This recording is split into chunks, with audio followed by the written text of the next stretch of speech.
Nah, Anda masih bersama kami di After 10. Sadarkah kita ini bahwa ternyata jika tiap rumah itu menghasilkan jejak karbon yang cukup besar, terutama dalam penggunaan listrik dan juga air. Nah, After 10 Living kali ini akan mengulas aksi ramah lingkungan sepasang suami istri yang diwujudkan nyata ke dalam rumah mereka. Ya, padahal nih ya, luas tanah mereka ini hanya 4,2 meter kali 11 meter nih yang disebut mini possible house.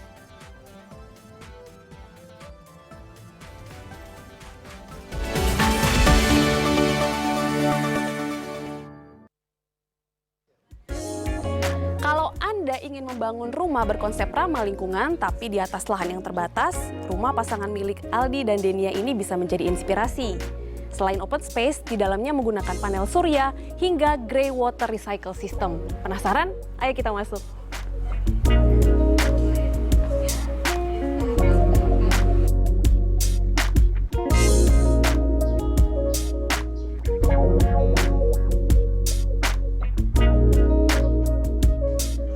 Jadi selama 3 tahun terakhir kan aku memulai satu platform social media yang disebut Cleanomic kan, dan selama 3 tahun ini kita tuh aktif untuk bikin konten yang mendokumentasikan perjalanan pribadi aku sebenarnya awalnya tentang gimana caranya hidup yang lebih berkepedulian lingkungan di si platform Cleanomic ini, ada di Instagram sama di website. Nah, selama 3 tahun kita bikin konten secara konsisten, aku sadar bahwa ternyata semua itu banyak berawal dari rumah gitu. Nah, kebetulan emang aku sama Aldi punya rencana untuk renovasi bagian dari rumah kita, dan akhirnya kita kepikiran gimana caranya kita bisa mengimplementasikan semua yang kita pelajarin sebelumnya ini selama 3 tahun ini ke dalam rumah kita gitu. Details hal-hal yang kita pengenkan untuk rumah ini gitu. Jadi fitur-fitur yang kita pengen adalah kita pengen punya solar panel, terus kita pengen punya rumah yang dibangun dengan material ramah lingkungan dan kalau bisa yang daur ulang atau recycle.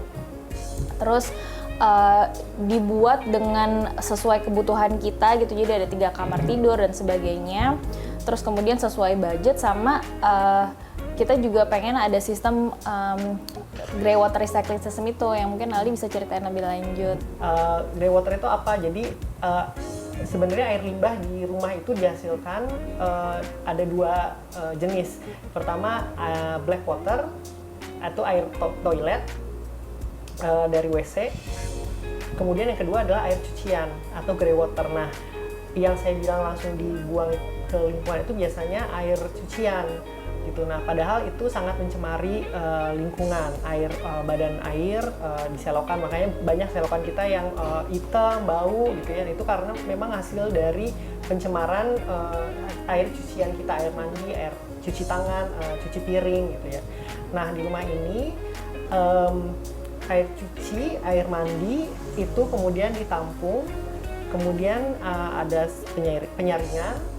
Kemudian kita balikin lagi untuk dipakai sebagai air penggelontoran atau flushing toilet di 3 toilet di rumah ini gitu. Jadi seperti yang tadi Denia sampaikan, memang kita tidak mengambil air bersih untuk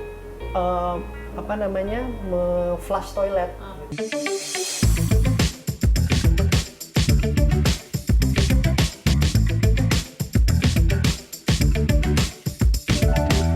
Yang paling menantang dari rumah ini adalah kondisi lahan yang sempit sebenarnya. Karena ketika lahannya sempit, kita kan jadinya keinginan klien buat pengen punya tempat untuk bercocok tanam dan sirkulasi udara yang enak itu agak sulit kan.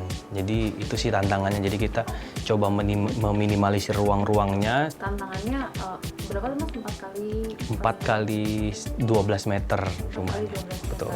Sebenarnya itu sejalan dengan kebiasaan kita mengompos gitu. Jadi kan kita di rumah pengennya mengurangi sampah sebanyak mungkin gitu. Dan ternyata kalau setelah kita pelajari lebih lanjut, 60% sampah di Indonesia itu adalah kan sampah organik ya, atau sampah sisa makanan basically. Jadi makanya kita pengen banget berusaha untuk bisa mengurangi sampah yang kita buang ke TPA dengan cara mengompos dan mengolah sampah organik tersebut gitu di rumah kita.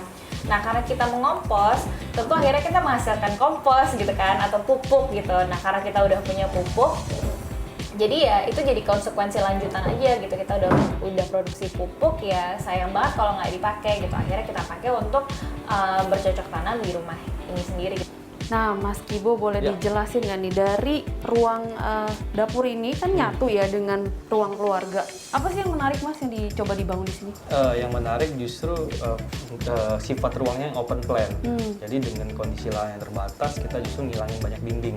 Nah kan kalau bicara masak di sini juga, tuh pasti kan aroma masakannya masih terkurung gitu Betul. ya. Jadi ini emang didesain untuk bisa in and out gitu udaranya Betul, ya. udara disediakan seperti itu. Selain itu kita juga masih pakai ada exhaustnya sih. Oh di sini. Betul, kalau mau exhaustnya mati atau apa, mereka tinggal buka pintu yang ada di sebelah dapur, oke. udaranya bisa lewat situ. Nah untuk Gitu. mejanya sendiri nih Mas, apa keunikan dari meja ini? Sekaligus meja makan berarti Jadi ya? ini island sekaligus meja makan dan juga meja kerja. Kalau orangnya nggak cukup, mereka bisa tarik, terus bisa perpanjang, dan bisa diperluas area meja makannya. Oke. Gitu. Ini juga pakai kayu recycle. Oh menarik juga ya, memanfaatkan ruang ya. Oke. Nah, apalagi yang menarik Mas di bagian Kalau ini? bagian sini, ini kan kebetulan rumahnya kecil dan ngadep barat. Jadi kita kasih feature fasad yang fungsinya adalah buat menghalangi sinar matahari masuk. Nah di bagian ini apalagi yang menarik Mas dari ruang lantai 2 ini? Jadi lantai 2 ini kebetulan menghadap matahari barat langsung. Jadi kita butuh feature fasadnya yang bisa menghalangi matahari masuk ke dalam yang lebih tinggi. Jadi dia tadinya panas banget, jadi dengan adanya fasad ini bisa mengurangi itu. Oh.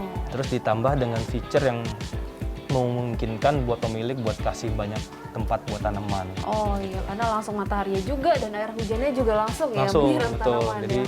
tanamannya masih bisa hidup dengan adanya masih ada matahari dan air gitu.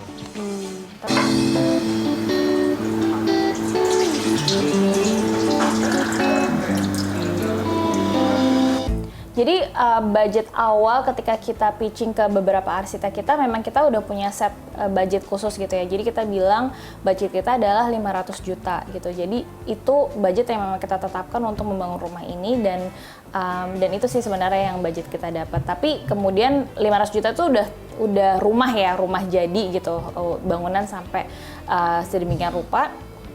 Terus kemudian tentunya rumah kan perlu diisi, terus kayak misalnya dapur dan sebagainya plus solar panel itu nanti ada tambahan biaya lagi. Tapi total sih kita dana yang kita habiskan untuk membangun rumah ini sekitar 700 juta. Solar panel ini juga harus mempertimbangkan desain. Nah, untuk posisi kita di iklim tropis dan di bawah garis khatulistiwa, posisi arah panelnya itu harus menghadap utara supaya maksimal buat menyerap cahaya mataharinya. Nah, dari desain itu harus dipertimbangkan dari awal supaya kemiringan atapnya itu menghadap ke utara begitu. Jadi sebenarnya panel surya ini cukup ekonomis.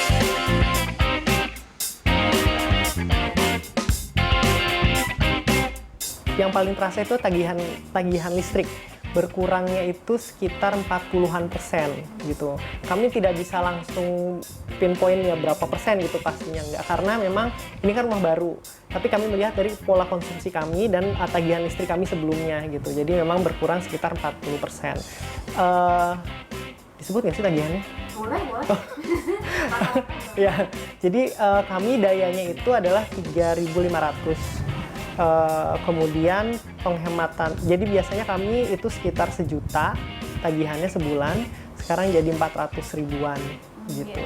Dan dengan catatan itu biasanya AC pasti nyala terus ya. Maksudnya jadi kayak di sini AC yang biasa kita pakai tuh ada 3, walaupun misalnya nggak nyala secara bersamaan, tapi pasti salah satu ada yang nyala gitu. Ya, seperti masih ada yang bisa dilakukan supaya kualitas airnya, walaupun untuk flushing itu kan kita pengen yang bersih gitu ya, yang nggak bau gitu ya. Nah itu yang kami ingin coba improve.